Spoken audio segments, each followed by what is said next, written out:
Les amis, j'espère que vous avez la forme et bienvenue dans cette nouvelle vidéo. On se retrouve aujourd'hui sur la rivière, la même que sur laquelle je vous avais amené il y a quelques semaines, et on avait pris quelques perches, je ne sais pas si vous vous rappelez. Aujourd'hui on y retourne pour prendre du plus gros poisson si possible, brochet et perche. Donc pour ça je me suis équipé de deux ensembles différents, un spinning et un casting. En spinning j'ai pris la canne que j'utilise à chaque fois pour les pêches légères avec un moulinet Okuma et la petite canne Sainte-Croix Mojo Bass, très tactile. Et en casting on va voir la canne que vous adorez, le petit ensemble Leus fluo avec un design incroyable. Au niveau des leurres on va utiliser de tout, des petits leurres souples et puis du gros leurre dur pour le brochet. J'aimerais bien utiliser aussi le petit rat avec lequel je crois je n'ai jamais pris de brochet, donc c'est ce que je vais essayer de faire aujourd'hui. L'eau est particulièrement claire, donc on va utiliser des lignes très fines pour avoir un montage particulièrement discret. Donc voilà, on va tout de suite commencer à lancer les leurres. Je vous invite avec moi à la pêche, c'est parti.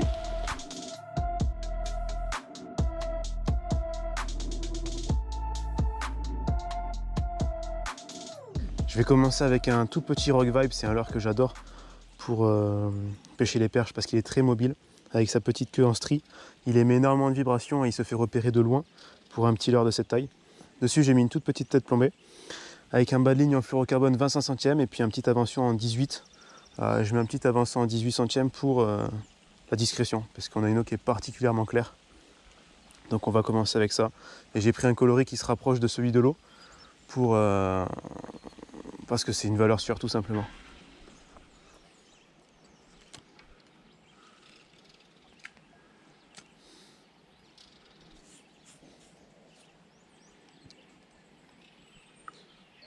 Ah, c'est bien, ça s'anime bien. On imite un petit poisson au-dessus du fond qui sera en train d'agoniser. Et les perches adorent ça.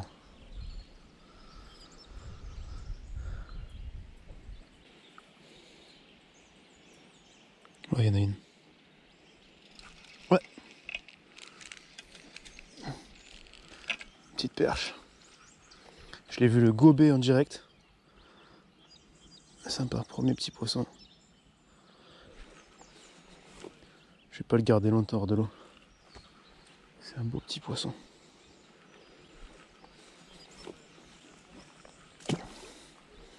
Faut pas arrêter de la première. Elle a été postée là dans la bordure. Et en fait elle a vu le leurre, elle s'est précipitée dessus mais elle a pas pris direct. Elle a attendu et puis après elle l'a aspiré correctement.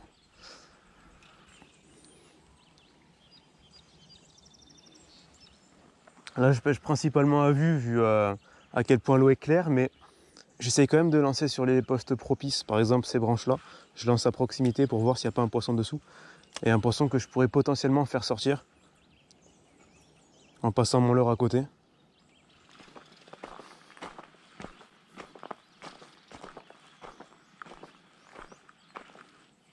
Oh là, l'eau elle est super claire. Franchement il doit y avoir quoi, 3 mètres de profondeur, on voit direct. Heureusement que j'ai mis un bon bas de ligne. Je vous mettrai dans la description tout le matériel que j'utilise aujourd'hui. Je vous le mettrai dans la description, que ce soit canne, leurre, etc. Et je vais essayer de faire ça maintenant dans toutes les vidéos. Je pense que c'est une bonne chose pour les débutants. Comme ça vous savez ce qu'on utilise un petit peu. Et vous avez des repères si jamais ça vous inspire. Oh j'ai accroché, je fais n'importe quoi. Ah c'est bon.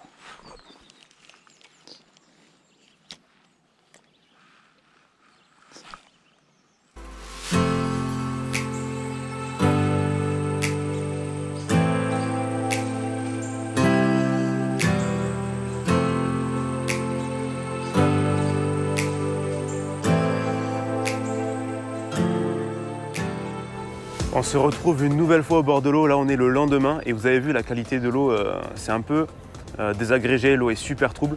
Parce qu'en fait hier on a dû partir dans la précipitation, il pleuvait énormément. Non, il pleuvait énormément.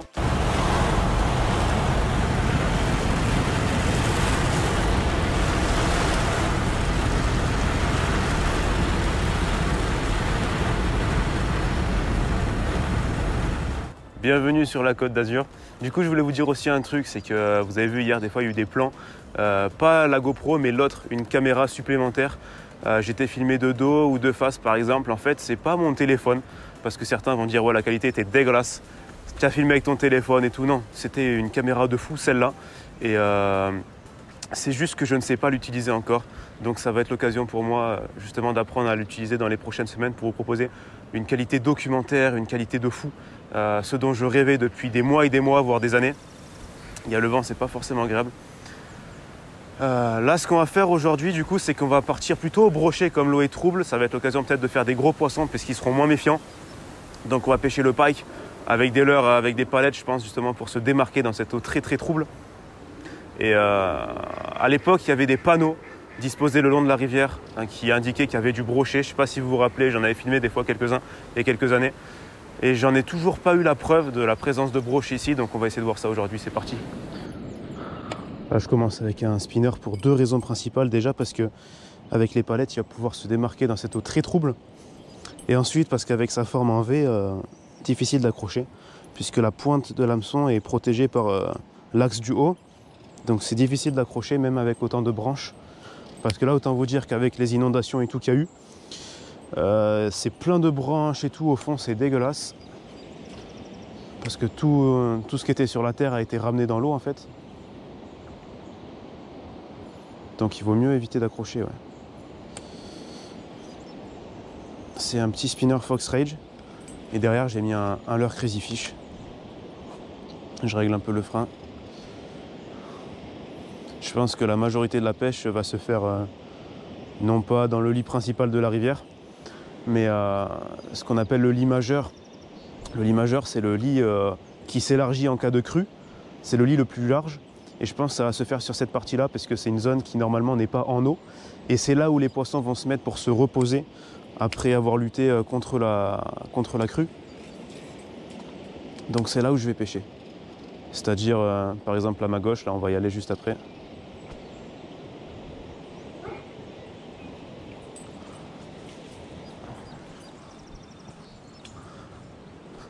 Par exemple là.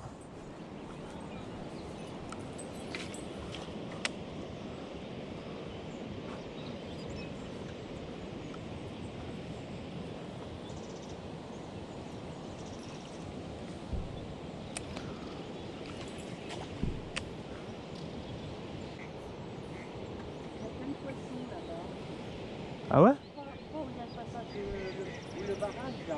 Ouais. Là, quand on prend la route, il y a une espèce de petit écluse qu'ils ont mis à neuf. C'est plein de poissons là. Mais l'eau elle est foncée comme ça, vous arrivez à les voir? Elle était claire quand j'ai vu il y a quelques jours. Je dis bah non, c'est plein de poissons. Ah ok. Mais là, avec l'eau foncée, on voit pas grand-chose. Oui, là on va avoir du mal à les voir. Hein. Ouais, avec la boue là, non, avec la boue. Mon oncle. Mais merci de l'info. Ben voilà. Oncle.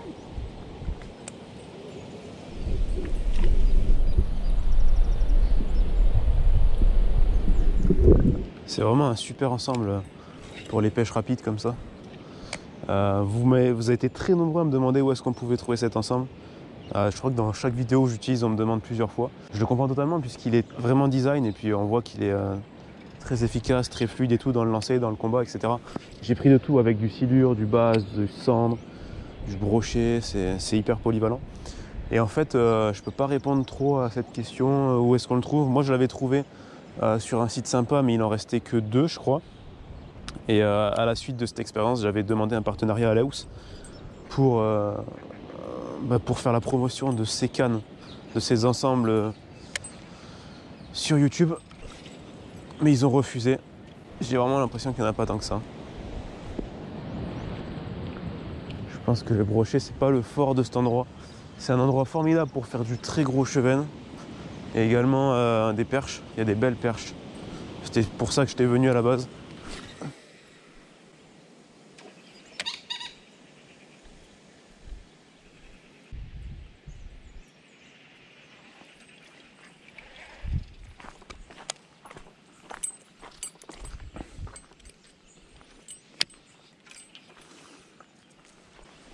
Tout à l'heure, j'irai pêcher au chatterbait là, au retour. Je t'endinerai le long des berges au chatter. Mais là, j'ai une autre idée. Je vais aller sur un autre spot. C'est fou comment tout peut changer après une pluie. Le paysage, vous vous rappelez comment l'eau était claire hier? Et voilà.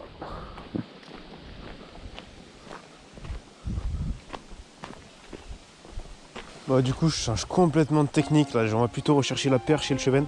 J'ai mis un petit montage drop shot avec donc un plan en bas et un hameçon juste en haut orienté vers le haut. C'est une technique qui avait vraiment bien marché cet hiver.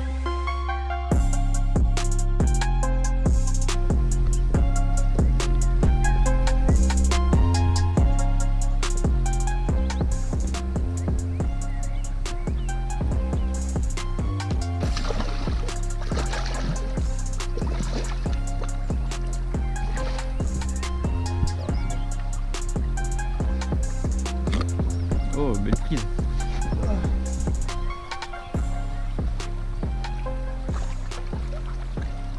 Yes.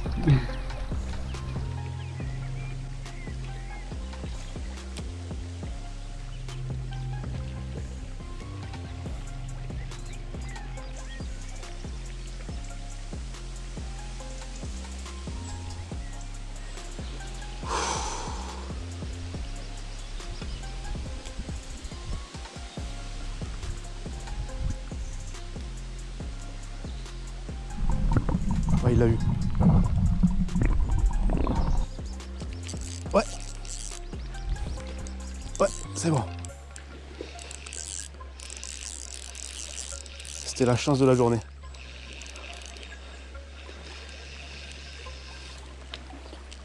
Avec le courant, ça va être galère. Ça va être galère. Je vais essayer de le remonter. Heureusement que c'est pas des poissons qui combattent particulièrement bien. Et ce qui est bien, c'est que je l'ai pris là, donc je vais potentiellement pouvoir en prendre d'autres qui n'ont pas vu le combat.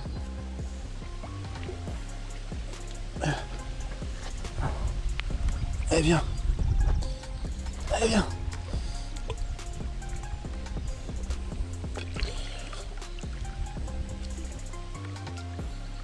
Il est très gros. Oh, il a cassé. Oh non. Il était vraiment trop gros. Il a cassé la ligne. Franchement, bien joué à lui. Oh là là. Bon, heureusement, j'étais en hameçon simple sans ardillon. Hameçon simple sans ardillon, ça va pas trop lui poser de problème, mais je suis vraiment dégoûté. J'aurais aimé le montrer. Ce qui est bien, c'est qu'on va pouvoir en prendre d'autres. Des fois, je suis vraiment des actions de merde. Hein. Des fois, je suis vraiment mauvais. Il a cassé sur le nœud de raccord. Comme je vous ai dit, j'ai un petit avançon en 18. Il a bien fallu que je fasse un nœud de raccord pour le mettre. Et voilà, des fois ça... Ce qui est bien au moins, c'est que je sais pourquoi j'ai perdu ce poisson. Et je vais vous le partager pour que si ça peut vous éviter de faire la même erreur que moi, c'est bien. Je serai content. En fait, au moment où le combat se finissait, je ne sais pas si vous avez remarqué, j'ai tenu la canne dans la main gauche. Et après, j'ai lâché la canne complètement et j'ai tenu que le fil. Et c'est vraiment une erreur à pas faire de tenir que le fil quand on pêche très léger comme là en 18 centièmes, tout simplement. Parce que le poisson a juste à mettre un coup de tête et il n'y a pas l'amortissement de la canne. Il peut casser la ligne directement. Donc quand on pêche en ligne très légère, il faut toujours tenir la canne pour amortir les chocs des coups de tête du poisson. Voilà, c'est l'erreur que j'ai faite aujourd'hui et je ne le reproduirai plus.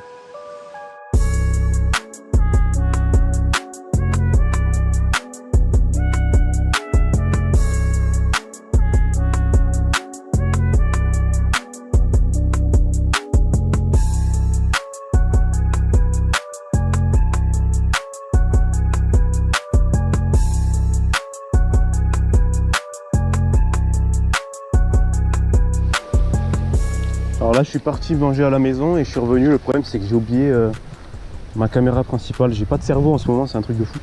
Du coup je filme avec la seconde caméra que normalement je mets à l'arrière derrière moi, mais bon, tant pis.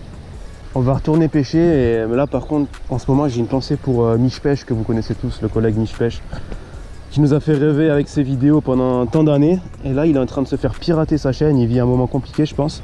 Ça me marque d'autant plus qu'il m'est arrivé la même chose il y a 2 ans à peu près. Là par exemple, si je mets Mich Pêche sur YouTube, il n'y a plus Mich Pêche, ça n'existe plus. Ah, ça, à la place il y a Ripple eSketches. À la place il y a cette chaîne là qui font un direct actuellement. Voilà, il est en train de se faire pirater sa chaîne. Alors ses vidéos sont encore présentes, mais en non répertorié, et puis il a plus trop d'accès. Je vous invite à aller le soutenir, les gars, à aller le soutenir sur Facebook ou ce que vous trouvez.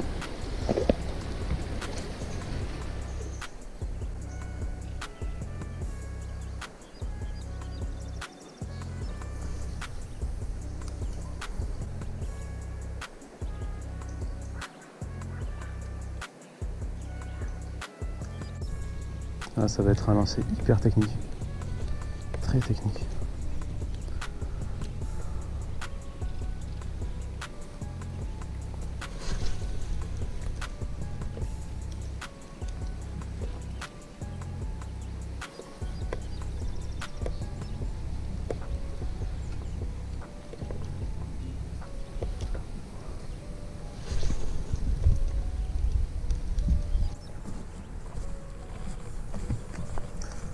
Trouve un moyen de leur lancer dessus, mais ils sont vraiment trop loin pour le verre. Ah non, ils se rapprochent, c'est bon.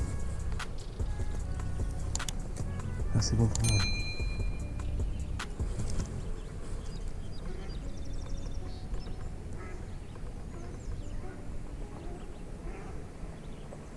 Ouais. Oh, loupé.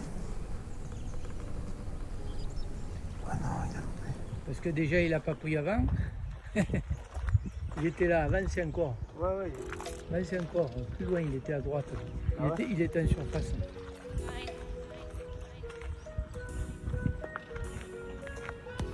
On le trouve là-bas, l'avancée qu'il y a. Ouais. Il était dans l'avancée. Ah, il était là en surface. Il a plongé, mais... Ouais. Il est là-bas au fond, devant vous là.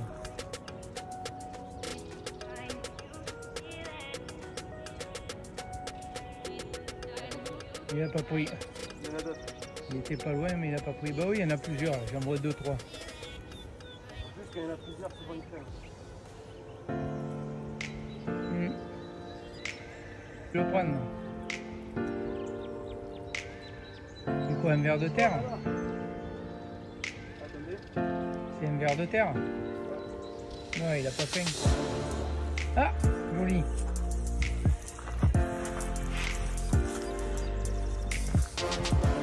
Joli. Viens voir, Océane, il a attrapé.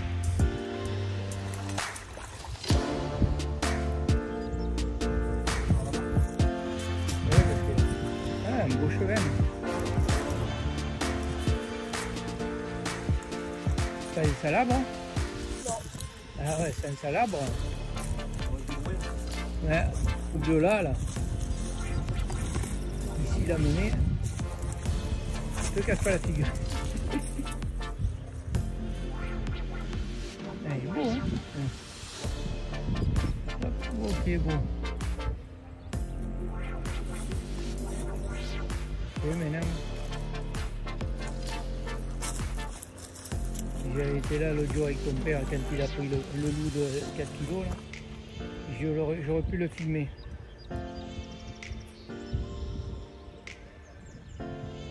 C'est un beau poisson. Ouais. Il est beau. Allez hop, je l'arrête. Non, continue à filmer. Vous le rejetez? Ouais. Vous filmez là, c'est bon? Ouais.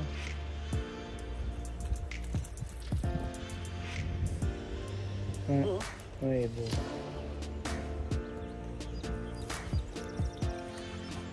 Allez, tiens. Je vous remercie. De rien. Bonne journée.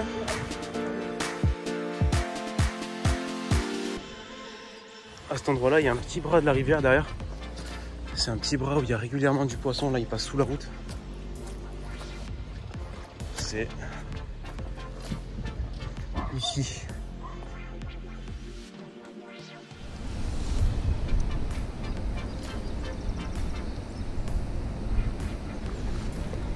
Ça nage super bien. Ça il nage en fait droite-gauche comme ça, il ondule. Et la queue suit le mouvement, comme un serpent en fait. C'est génial.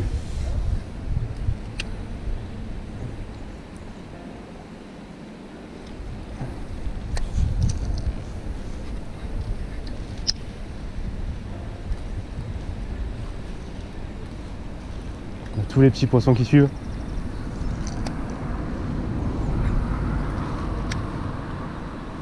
Plein de petits poissons qui suivent, mais il n'y a pas de gros, j'ai l'impression.